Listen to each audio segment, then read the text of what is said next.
Tomorrow is not promised, or is it? Every cell in the body replaces itself naturally every 7 years.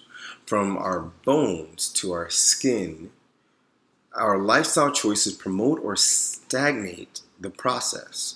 We have the ability to heal ourselves and even regain vitality that seeing years prior have not been able to measure up to. If we stay consistent, focused on growth, and patient, so much is possible. In my yoga therapy practice, I consider all the limitations and then always remind that the mind is the biggest challenge to overcome. Please be my guest to understanding my perspective on the body's capability. The body and its potential. I was able to overcome arthritis and 2 knee injuries and a palm injury. Aside from just getting better flexibility and everything else, and then realizing about everything that I was, all my limiting beliefs in terms of what the body is capable of doing by itself if you really decide to take your whole journey of healing serious. My 3 main influences, one would be the instructor from the training, from my second yoga instructor training, John Tamayo. And then the next would be the book that I studied under John Tamayo's training, which was the Yoga Anatomy. And then Baba Ramdev. So, if you look deeper at what they really offer, you can definitely expand and see. So hopefully you start to see a little bit of that through the excerpts that I provided.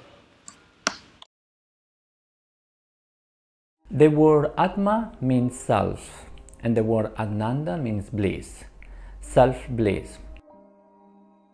My initial practice were in Hatha Yoga. I was initiated in Hatha Yoga, and then I went into Ashtanga Yoga for many years, almost 6 years. At the same time, I was also studying Iyengar because I was very interested in alignment. The observation between Ashtanga and Iyengar and taking into account the basics, which is Hatha Yoga, led me to create a vinyasa flow that we call Atmananda Yoga sequence, a blend between Iyengar, Ashtanga, and Hatha Yoga in harmony with breath to create a vinyasa flow.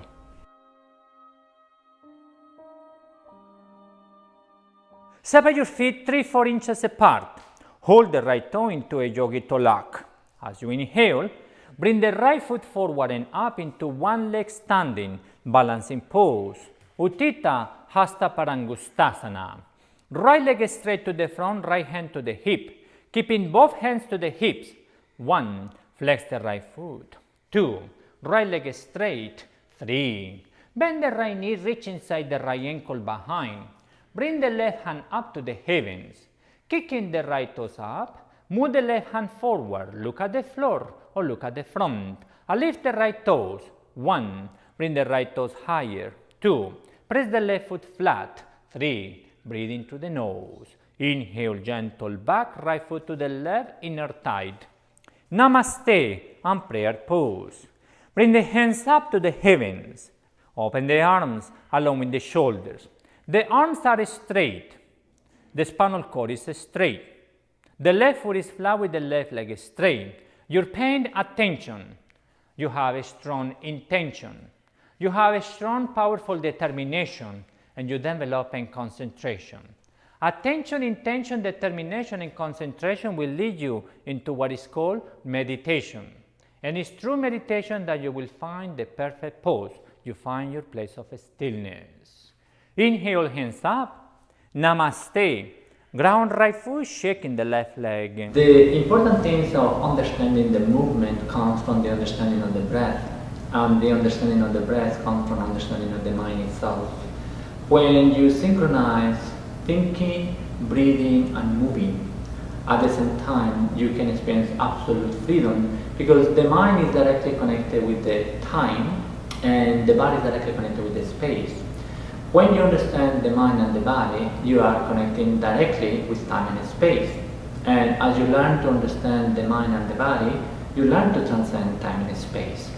So most of us do not understand that our breath maybe can be too short. Sometimes we only breathe in from one nostril. Sometimes we're not breathing fully into the lower abdomen, the lower dantian, and that can create a lot of problems, not only physical problems like constipation and anxiety, but also psychological problems and emotional problems because of the lack of prana or life force or oxygen inside your body. So if you're not properly breathing from the center of your body, you become off center. So the attention to the breath is extremely important in your practice of yoga because every pose has to be in direct harmony with the way you breathe and the way you think. Once you synchronize the three of them, you'll be able to develop a fantastic practice that can keep your body healthy and have a wonderful time and live longer in a very healthy way. Everything in this universe has a center. The center of her body, between the shoulders, is the solar plex. The solar plex is the center of her shoulders, and her nipples means the wings of her emotional body. And the center of her cheeks is called the nasal bone. The nasal bone is the center of her intelligence. And the pelvis and the hips are the wings of her sexual energy. So the hip bones are the wings of the sexual energy. Once we understand alignment, we're always guiding ourselves on this center on the front of the body. Now, if we turn around the spinal cord, can you turn around, Lina? Thank you. Now, the shoulders are directly connected with the cervical 7, and the hips are directly connected with the lumbar area, and the heart chakra is directly connected with the solar plex or the thoracic area. Can you turn around again? Thank you so much. Now here, when we talk about the center of the body, we are talking about a physical object called the human body, but we can do exactly the same thing with the physical mat. The center of the mat between the right and the left is called the middle line. This middle line is directly connected with the spinal cord or the center of the body. This is going to be our guideline to learn how to really use the mat when we are practicing yoga. Maintaining this center line is essential to understand how to maintain proper balance in your yoga practice. In the mat, we have what is called the first line. You can say here, it says first line. And then next to the first line, next to the middle line, we have what is called the two parallel lines in the front for the standing poses. And then right here on the center, we have what is called the middle line. Then from the first line, we have something called the second line. We use the second line to do arm balancing poses like Bakasana, Majurasana, and things that have to do with the hands, sustaining the body, the universe with your own hands. Then if we move to the back of the mat, we have here what is called the 45 degree to the right and the 45 degree to the left. We continue with what is called the third line, and here we have what is called the fourth line. Then next to the middle line, between the third and the fourth line, we have the two parallel lines, which is a 8 inches differences between each other or separation between each other. And then we have what is called the X backs. You can see the X right here, or the red backs. Then in front of it, we have what is called the purple circles and the orange triangles. Everything in the mat is symmetrically done to maintain proper alignment. So when you go into the poses, you have achievement of the perfect pose, or it can help you to really achieve the perfect pose in a very short amount of time, protecting your ligaments and your joints.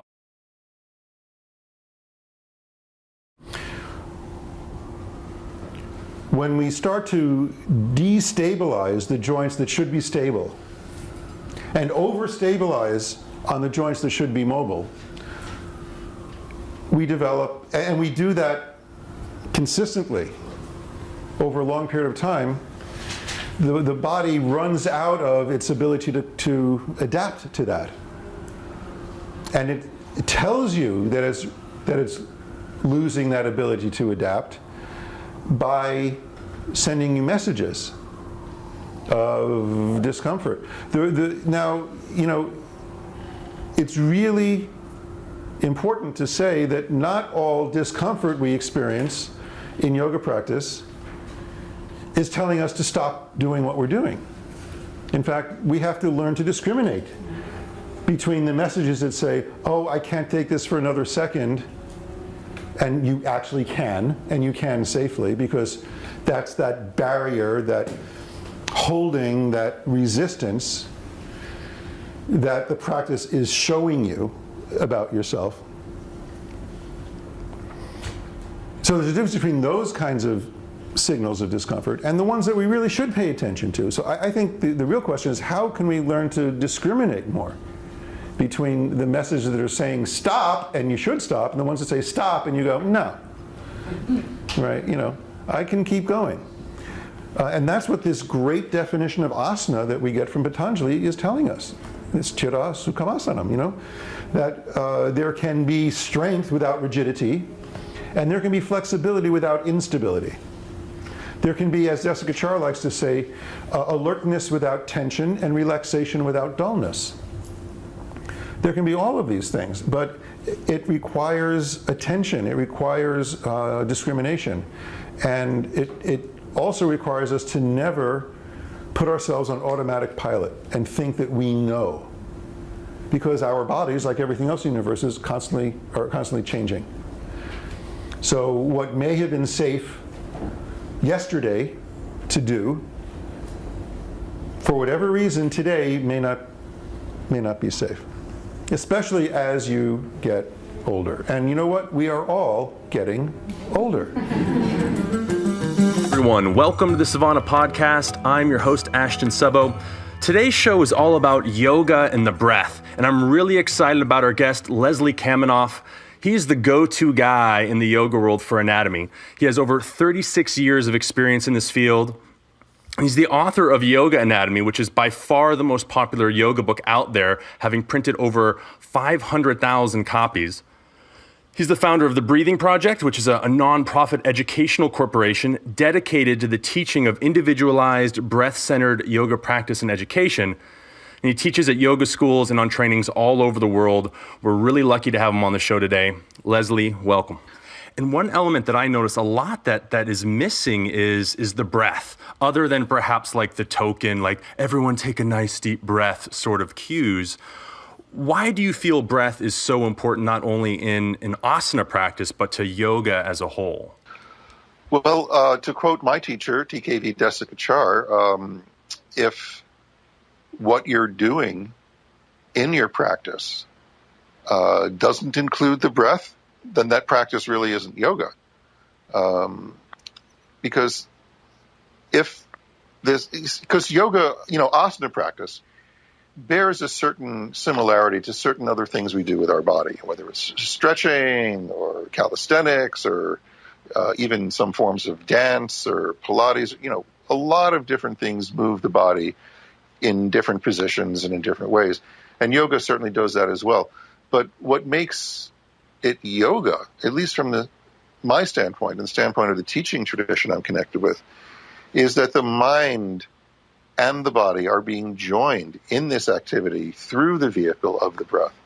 And that's a really critical element. Now, needless to say, whether the teacher in a class or the students in the class are explicitly focusing on the breath, they're still breathing, right? Mm-hmm. Hopefully, I imagine so. That's a great thing about our breathing mechanism. It's, yes, we can voluntarily take control over it and focus it in a certain way and make it a certain length and make it travel a certain way in our body and coordinate it with movements that we're doing. We can do all of these things intentionally, voluntarily with our breath. But there's also this other component of breathing, at least our human breathing, and that it's involuntary, that it does take care of itself. It knows what it needs. The body knows what it needs metabolically in terms of oxygen, and it knows how to get your diaphragm and your other breathing muscles to move to deliver that oxygen. And so what I find interesting, and this is almost more of a philosophical reason to have breathing at the core of what you're doing, is that because we have this dual nature of our breath, that it's both voluntary and involuntary. By putting the breathing at the center of our attention, it has the ability to teach us about the difference between that which we can control and that which we cannot control, to which we must surrender. You know, that's a philosophical distinction that the breath brings to the table when you start focusing on it, because it shows you the limits of your control on the one hand, but it also shows you how much that you previously thought was out of your control is something that you can modulate or regulate. So it puts you in an interesting conversation, which to me is far richer than, you know, can I get my leg behind my head, or can I get my knee straight here, or can I get my heels down here? You know, I often remind people that yoga really isn't about doing the postures. It's about undoing what's in the way of the postures. And frequently what's in the way is a habit that we're holding in our system, a habit of breathing, a habit of holding, a habit of even feeling or thinking that gets frozen in our body and gets uncovered in the attempt to do all these different things on the mat.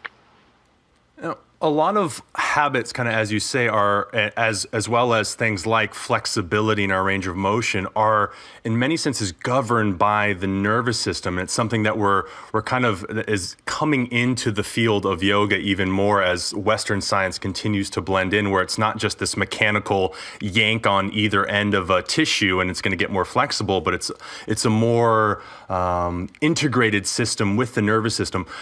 How does the breath influence the nervous system?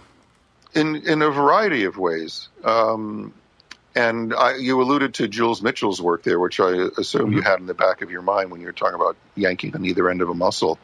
So even stretching isn't what we thought it was. I mean, we've been telling people this for years. You know, I mean, I certainly have this experience in my own life, having been invited into the operating room to see a client of mine getting a hip.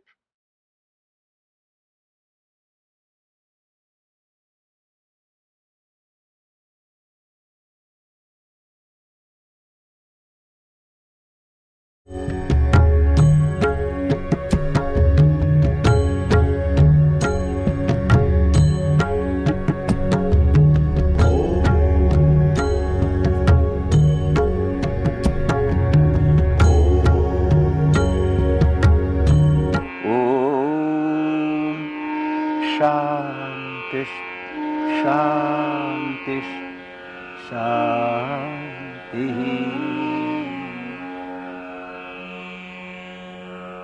How can yoga help you to get a fit body? How can it help you to get rid of ailments so that you remain healthy till you turn 100? Yoga helps you to maintain good health. It is a complete science. It allows you to lead a full and rich life, and it takes you to a high level of spirituality. Now come, join us today to practice yoga for an hour, which will reduce your health-related problems, help you to reduce your ailments, and you will experience tranquility. Just take a few precautions. If you are suffering from heart problems or you have high BP, always practice pranayam without exerting. Also, if you have pain in the lower back, or if you have ulcerative colitis, or if you are suffering from acute asthma, remember never to practice pranayam with strain. If you are suffering from epilepsy or suffering from cancer, pranayam has to be practiced very slowly for major relief. Expecting mothers must never practice Kapalbhati and Bahya pranayam. During menstrual cycle, ladies must avoid practicing Bahya pranayam, this one pranayam. Remember, this has to be avoided. Keep this in mind while you are practicing pranayam. And most importantly, pranayam has to be done on an empty stomach. Practice yoga on an empty stomach. If you want to do pranayam in the evening, give a gap of 5 hours after the meals. While practicing asanas, take 2 important precautions. If you have backache, never bend forward. If you are suffering from heart problem or hernia, do not bend backward. Remember 2 rules about breathing while practicing asanas. Whenever you bend forward, you have to breathe out. Whenever you bend backward, you have to breathe in. When you are in a normal position, breathing should also be normal. Always remember, when you bend forward, breathe out, but when you bend backward or sideways, you have to breathe in, that is all. Pranayama is practiced while sitting in Siddhasan, Sukhasan and Padmasan positions. For Siddhasan, place your right foot on the left, heel on heel, ankle on ankle, toes on toes. Toes should be between the calf and thigh. Both hands in Dhyan Mudra or in some specific mudra. This is Dhyana Mudra, this is Vayu Mudra, this is Shunya Mudra, this is Prithvi Mudra, this is Varun Mudra, this is Shakti Mudra, and this is Apan Mudra. You can choose any of these mudras. Back upright and take a deep breath and exhale it. Now let's practice. Do not strain yourself in the least. In Kapalbhati Pranayam, you have to breathe out.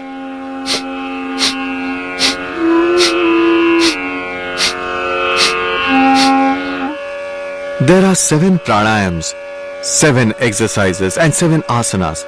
We have discovered that if you practice these properly, the problems related to heart, hepatitis A, B, C, thyroid problem, problems of diabetes, obesity and acute arthritis, bronchitis, all these ailments will subside just by practicing these 7 pranayams. That's why you must practice these 7 pranayams every day without fail. Till now, an estimated 7 million people might have benefited from pranayam in our camps. And if you include those who visited our ashrams, then this figure may even touch 10 million. प्रज्ञा प्रसादम आरोग्य असोच्य सोचतो जनान भूमिष्ठान एव शैलस्थौ सर्वान प्राज्ञोनुपश्य. This is the way you must practice Kapalbhati for about 15 minutes. After this we will practice Bahya Pranayam. Increase it slowly, do it for 15 minutes. Take a deep breath in. Then breathe out, then hold it out. Those with heart ailment BP must not do this. Those with cervical spondylitis must not practice Anubandh. Chin on your chest. Contract your stomach so that it touches your back. This is Udyan Bandh. Area below the navel must also be contracted inwards. This is Mool Bandh. With 3 bandh, we do Bahya Pranayam. This is what you do in Bahya Pranayam.